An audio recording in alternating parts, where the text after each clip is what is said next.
Tonight, I you somewhere tonight.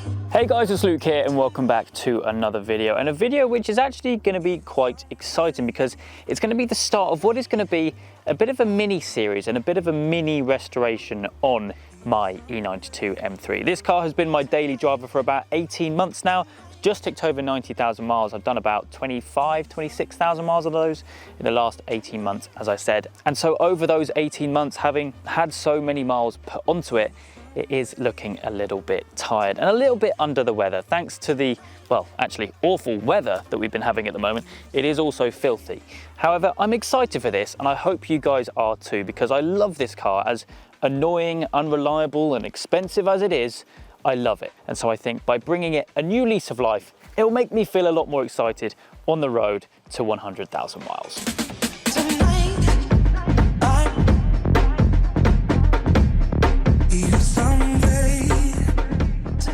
Now this car is well on its way to 100,000 miles. To be exact, we have 90,636 miles on the clock at the moment, and naturally it is looking a little bit tired. Things like the steering wheel could really do with, to be honest, a whole new wheel, a new trim down here. It is a bit dirty, as I said, at the moment. Hopping out, you can see the leather, especially on the driver's seat, is looking a little bit tired, scratched in places as well. There's some really heavily caked on brake dust on the wheels, which ideally a refurb is required. You know, a little bit surface rust on the wheel nuts, some fairly heavy stone chipping to the front end, and of course my infamous flappy front splitter. And so I think the car is way overdue a real big birthday. You know, even things like the little plate holes. In fact, the plate itself kind of not stuck down properly. I have neglected this car a little bit, but I think that goes hand in hand with using a car every day. Generally, it's not going to be the cleanest, is it? Let's be honest. A few excuses about that though, I'm not going to lie. So what we're going to do, we're going to get straight on with this, and we're actually going to be fitting a part or two in today's video, which I'm really excited about. We're going to kickstart this, and to be honest, over the next couple of months, this car is going to be transformed. You watch me. So I think let's get this show on the road, get this started, and get the first of many modifications fitted on my E92 M3.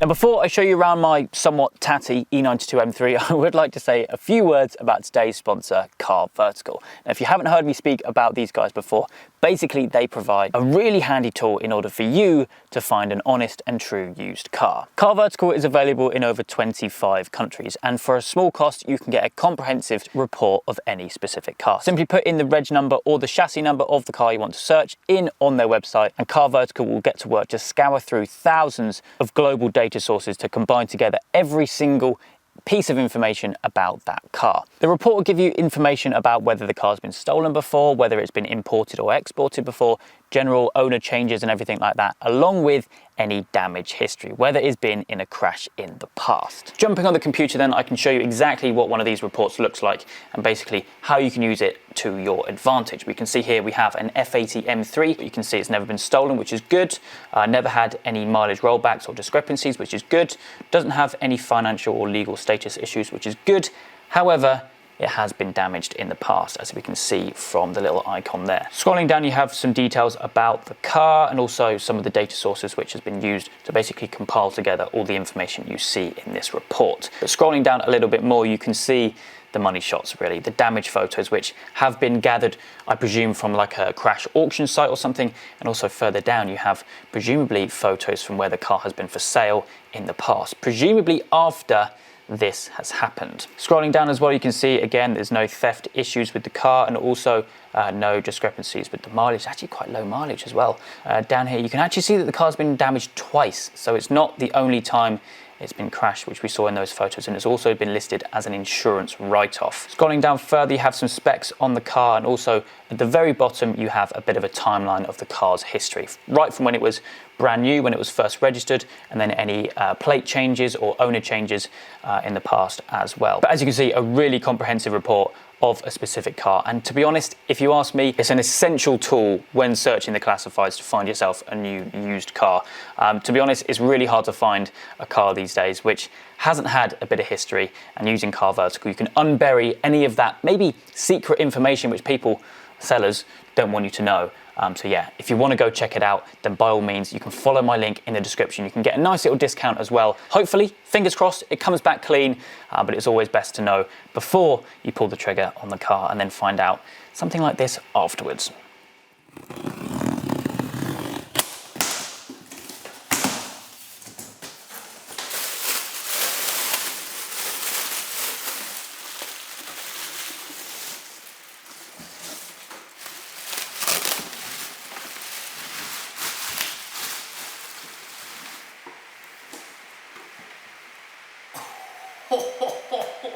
This is what we're fitting today, the Armaspeed gloss carbon fibre cold air intake for my E92 M3, and how stunning does that look? The Armaspeed plaque, serial number on the top. These are the two main components, the inlet pipe and also the kind of housing for the main intake that I've unboxed so far. We also have obviously instructions. This is the actual air filter, which handily is reusable and cleanable as well, which is pretty cool. And also various Jubilee clips and the hardware, and a nice little keychain as well, which we have included, which is really nice. Obviously the plan here is to basically swap out the OEM unit with the Armaspeed kit. It's completely plug and play, no tuning or kind of hardware changes need to be changed at all, apart from just fitted the kit, plug and play, which is nice and handy. And actually, it has made me realize that I believe the last time I actually modified this car was actually when I did the exhaust, which was ages ago. Absolutely crazy.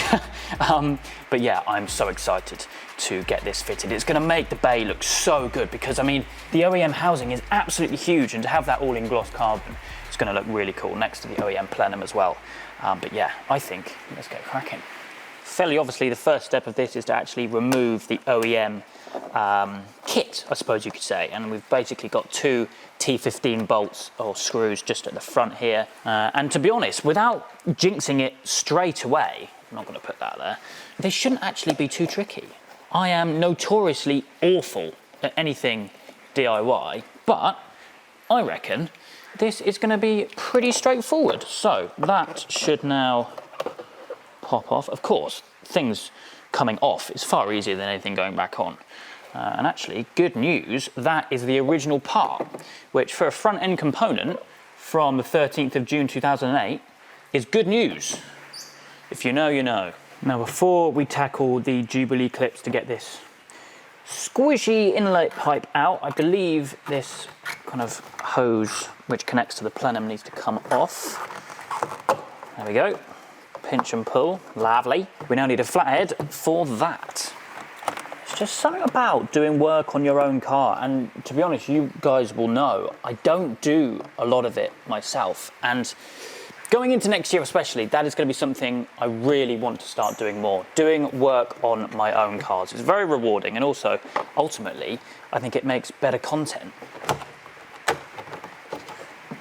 That's the first one off. I'll get this off. I presume I'm going to basically split this inlet off of the main airbox and remove that, then tackle the airbox.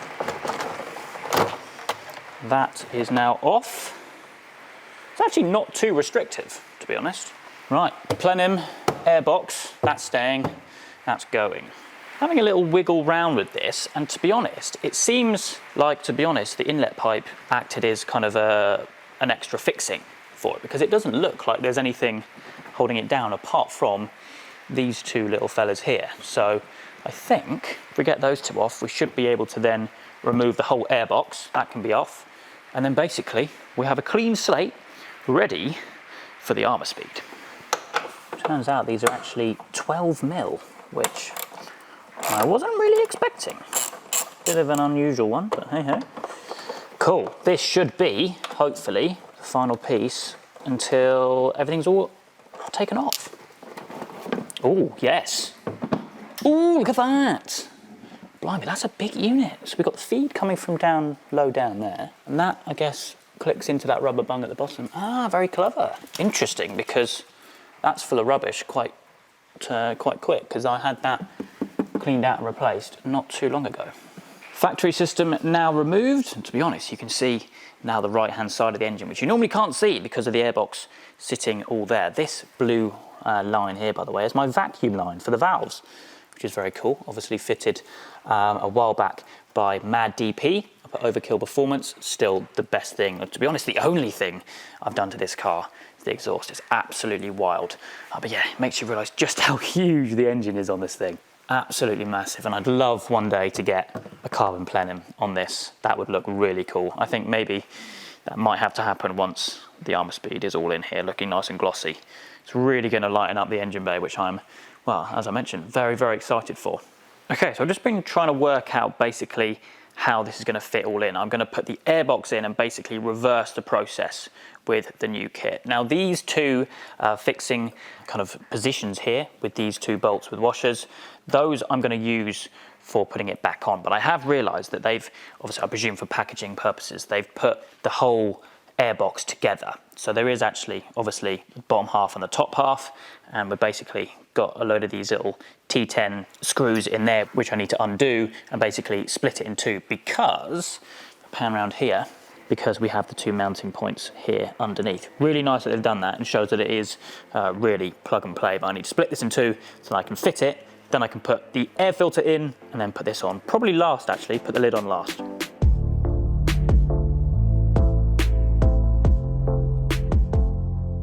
Okay, that is then the airbox split in two. We've got the lid aside to put on last. And actually, it is worth noting, I have opted for this, obviously in gloss carbon. You can get it in satin carbon as well. And what I really like is inside you have this kind of raw carbon. Well, you don't have a raw carbon look, you have raw carbon, which is really nice. But yeah, now the two fixing points are now accessible.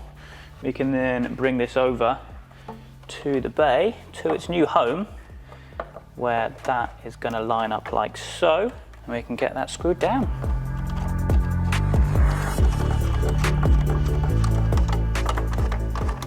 What was I saying? I said this was a 12 mil. No, it is a 10 mil. I'm going insane. Must have read it wrong. Anyway, these are going back in. Got this one in here is a little bit tricky. Do them up hand tight first, just easier.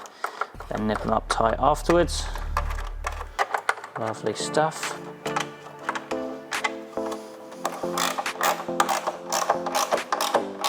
Obviously, the inlet pipe, I presume, will fix the other side in place, but that's the base all sorted. Naturally, things have gone pear-shaped. I've removed the airbox with what I did think initially was a 12 mil. It's not, it's a 10 mil, which just sums up my skills perfectly. Turns out I need to work from this way because just the angle of this just is not working. And it's easier to kind of lever the airbox down there afterwards. So what I've done, I've got like a little silicone pipe which came in with the kit, and two large Jubilees which again came with the kit. I'm now ready to basically attach this to the plenum, which is gonna be, hopefully, there we go, quite straightforward. Now obviously we have the OEM clip pipe thing, whatever it's called, to go back in here as well. There we go, click. I have rather satisfyingly lined up the Jubilees, but they're on the wrong side. So we're gonna try and spin these around a little bit. Minor hiccup, but we're getting somewhere. There we go, that's better. Everyone loves it when we got some Jubilees all lined up. But yeah, no, that is all, I'm happy with that. I'm sure a lot of people are gonna be happy that I haven't left them about here. That looks much better. And now it's time to pop filter on the end, and then actually I might see if I can put the base back in underneath it. Then the filter, then the lid, then we're done. I hate to say it, but I think I've made another rookie mistake. Doing them up so damn tight, so now this doesn't move. And I don't really want to, no, I need to undo them again. Why am I so stupid? That should be a little bit better now that I've done that. To be fair, this looks like the fiddliest bit because this has got to go. Ugh. Do you think I was right about putting this in first? Because it's sure looking like it at the moment, because that does not seem... Oh, hang on. That's gone wrong. That has gone wrong. And it scratched my carbon fibre. That's kind of where it should be now, but now I've just got to get that round. How on earth am I doing that?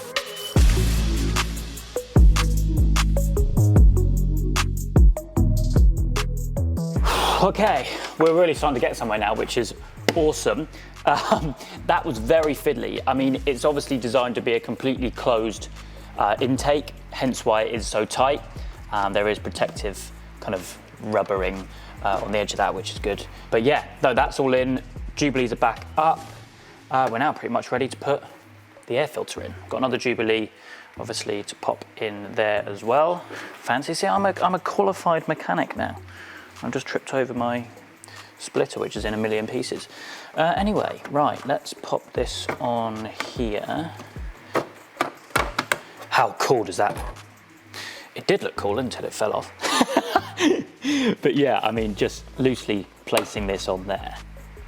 For a split second before it falls off again, how cool does that look? That is mega. All right, let's get this thing fitted. So let's properly put this on now. It's probably better to actually tighten up the Jubilee a lot beforehand, because that is really loose.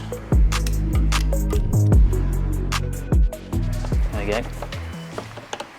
And once this is on, it's literally just a case of popping the lid on and actually tightening up these two 10 mils. But yeah, I mean, look at that.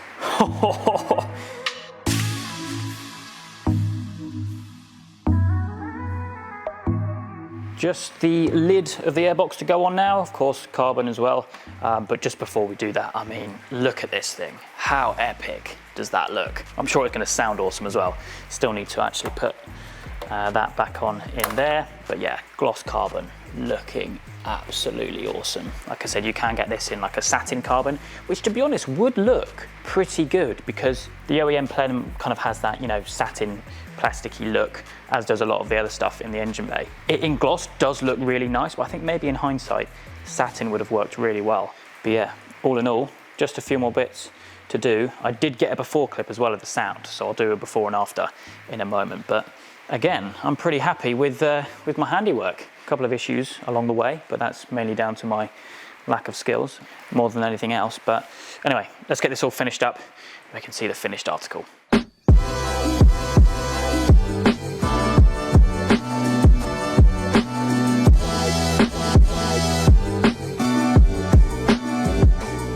If anything, it actually looks better with the lid on. But now I just have the little T10 little screws, which I'm just putting back in, obviously then going to tighten them up. But then we are all done, ready to hear it. It's a really, really nice kit. And of course, I haven't mentioned already actually, if you do want to go grab yourself one, I will leave a link down in the description down below. You can choose, like I said, between gloss carbon and satin carbon.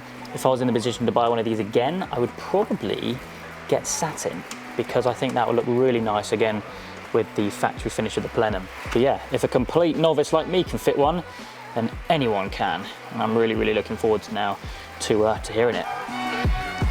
The car's been sat now for about an hour or so. So obviously it is gonna be cold. So we will get it fired back up, let it get up to temp, and then we can hear this thing, compare what it was like before.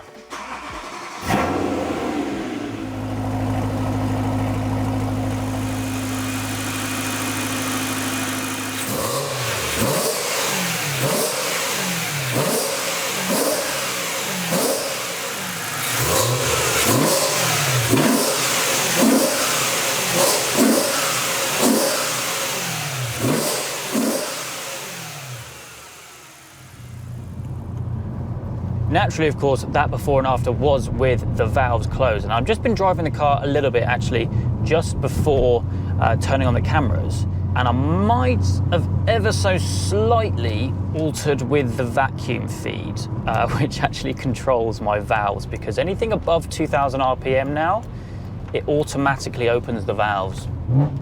Yeah, that's open. It's annoying because I want the valves closed so then I can show the intake and the noises that it makes now.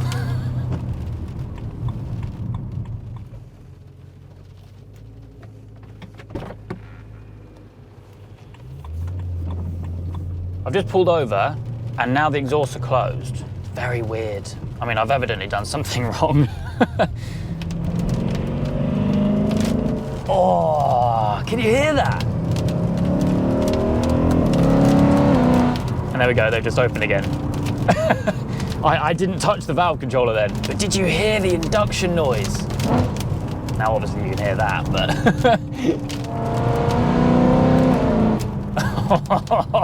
That induction noise sounded incredible though.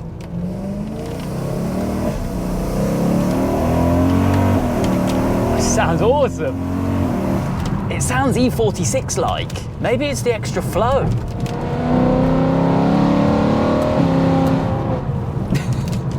I mean, yeah, it does sound awesome, but it just means that every time I want to open and close the valves, I've got to come to a stop.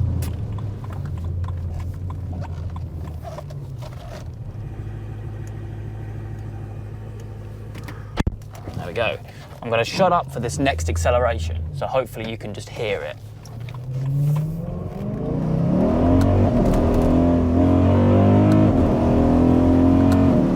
I hope that's coming through on camera, because that sounds awesome.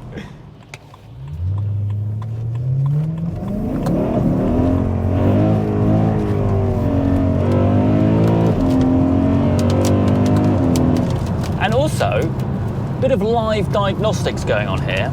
I think it's only when I downshift that the valves seem to open, because they're not opening.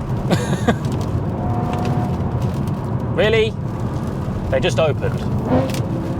I mean, seeing as we're here.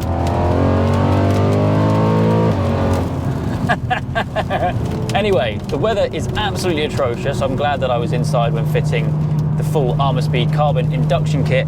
I should have done it sooner. But yeah, as I did mention earlier on in the video, then if you are interested in picking up one of these kits for your E9X, whether it's an E90, an E92 like mine, or an E93, then there is a link down in the description down below for you guys to go check out. So go click that. It'll take you straight to Armaspeed's website and you can basically configure which one you'd like. But yes, this is essentially going to be the start of a lot of modifications on this car. I'm very excited to really, you know, give this thing a bit of a birthday and make it my own, because I did buy it pretty much modified. The only thing I have done is stick the exhaust on it to make it stupid loud. So yeah, let me know what you guys do want to see. If you do want to see anything in particular, let me know. But yeah, for me today, that is it. I hope you guys have enjoyed. If you have, please do make sure you leave a like, make sure you subscribe. All the adventures still to come.